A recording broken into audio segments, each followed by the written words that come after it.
Well, it turns out zigs do work, and it was me all along.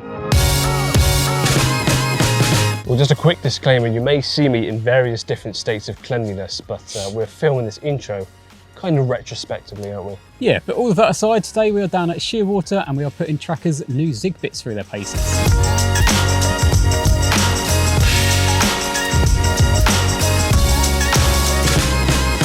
So just to quickly run through my setup, or both of our setups, because we're both using exactly the same.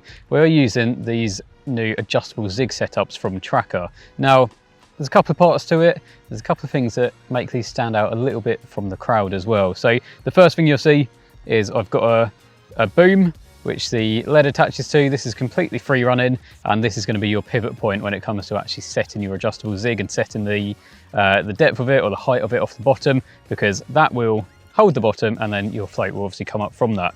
But obviously the second part is your float. So this is fixed in place with a swivel that just pulls into it. And the idea is, obviously when you let line off, this raises up more and more, and then your hook link is further on again. So hook link wise, I'm using, it's about 3 foot, I'd say, 2.5 to 3 foot hook link. And then on the end of that, I've got a little size 8 hook and one of the little Trakker Zig riggers, which is really cool. They obviously just cover part of the shank. It gives it a slightly offset when the line comes out, and then it's got a little band there so you can hold the foam as well. So I'm using a combination of black and white today. It's quite an overcast day, so basically the sky is very white, and where we're using these at about 12 foot off the bottom, you'd like to think that the fish are looking up. So that black foam is going to stand out, but in case the fish are over the top and looking down a little bit, then you've got the bright white as well. So that should cover both situations. But just quickly touching upon the actual setup a little bit more, one of the little unique things is you can actually feed the boom of the lead into the float. So this means when it comes to casting, this is actually completely attached. So you've only got one thing going out. So instead of a lead going out and a float going out separately, which is obviously going to lead to tangles, or more likely to lead to tangles, by setting it up like this, you should get absolutely no tangles. And so far today, from a few casts around, we haven't done, and it's been popping up every time. But speaking of popping up, obviously when this hits the water, the impact of it will mean that the lead comes out like that. That will go on the bottom, and then you can start raising it up. Now, there's a few different ways of doing this. You can either raise it up to the surface and bring it back down, or you can think that, okay, when I'm tight against the lead, my Zig is 3 foot up, and then you let off a foot of line each time. Joe's going to talk a little bit more in depth about that a bit later in the video. But if you're doing this in the way that you're raising it right to the surface and bringing it down, these caps can change. So there's a couple of high-vis caps that actually come within this kit, and they simply unclick like that. And then you can actually change these even when you're completely set up. So if the light conditions change during the day, and obviously it gets a bit darker, you want something to stand out against the dark water that you're looking at, then these actually can slide on and off of the line. So you can change it as your session changes, as the light levels change, and then just click it back in place. So a really handy little feature. And then you've got a little bit of rubber that then pulls in to the top of it, and then you're back to square one, back to exactly how you were, but with a different cap on it. But that's not where it ends with standing out from the crowd. Another thing is this, you've kind of got a textured side, and the idea of that is you can stick PVA foam to it, and then you just hook into the PVA foam. So then what that does is that obviously keeps it together, again preventing tangles, and it obviously halves your hook length size as well, or your Zig length. So again, it's pretty much tangle proof. Now, one last little thing as well, on the other side opposite this textured bit, there's a little hole, and the idea of this is that you can hold liquids in it. So you inject into it. I'm not going to be doing that today, I'm just going to be using it in its simplest form, but you can inject liquids into this and then plug it up with a little bit of PVA. Obviously once that PVA melts, that liquid will start oozing out as well, generally rising to the top if you're using the right sort of liquid, and then it will be rising up amongst where your actual hook bait is. So let's get this out there and try and have a few more fish.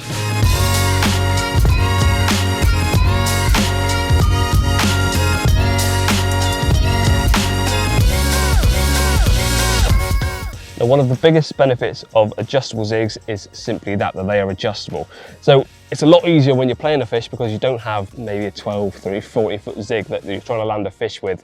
So you can have a fixed length zig, and I've gone with 3 foot lengths today, which I know is exactly from my 50mm butt ring to my reel. So I've just cast this one out and I need to set the depth, and I want to be fishing at about 12 foot in depth. There's a couple of ways that you can set that.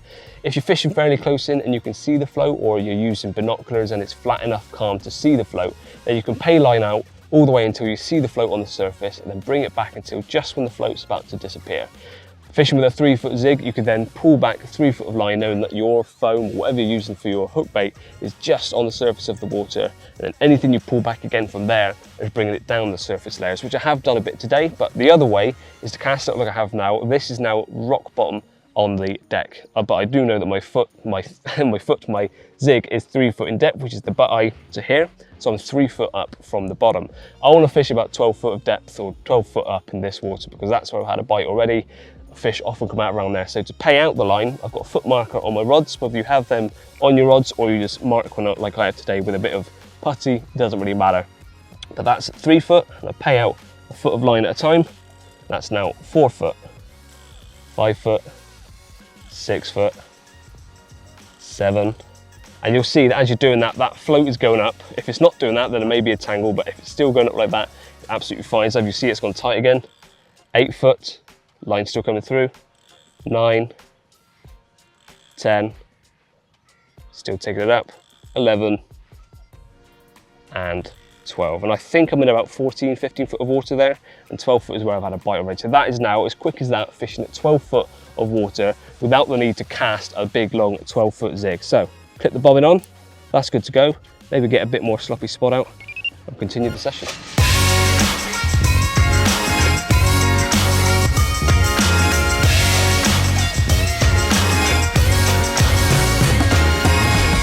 With a little introduction of a bit more bait, it didn't take long for this one to go off. It's a beautiful mirror, I'd say upper double, probably around the 18 mark, but really, really welcome. Zigs has never been something I've had much confidence in, but today is starting to give me that confidence I need.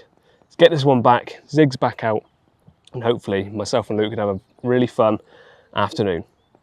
Well, the mix that myself and Luke are using today is extremely simple, starting off with a base mix of a sloppy spod mix. Now, this is a dedicated mix from my local tackle shop, and this on its own will do the job of a sloppy spod mix for what I need it to do, which is cloud up the water, get some interest and activity in the swim.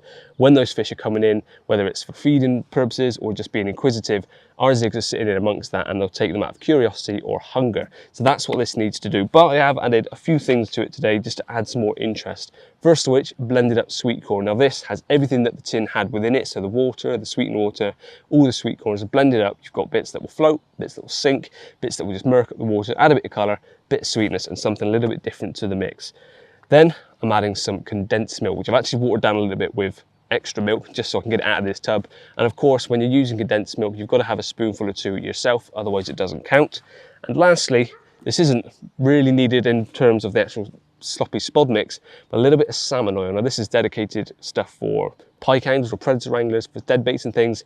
The pure purpose of using this today is to slacken off the water where I'm fishing. Because we're using adjustable zigs, sometimes you want to pop that zig to the top, see exactly where you are, then bring your zig down. That's the method I like to use. So when you've got flat, calm water, it's a lot easier to see those zig floats. Without this, it's absolutely fine. It just might be a bit more difficult to find your zig float. So I need to knock up another batch of this and get some more.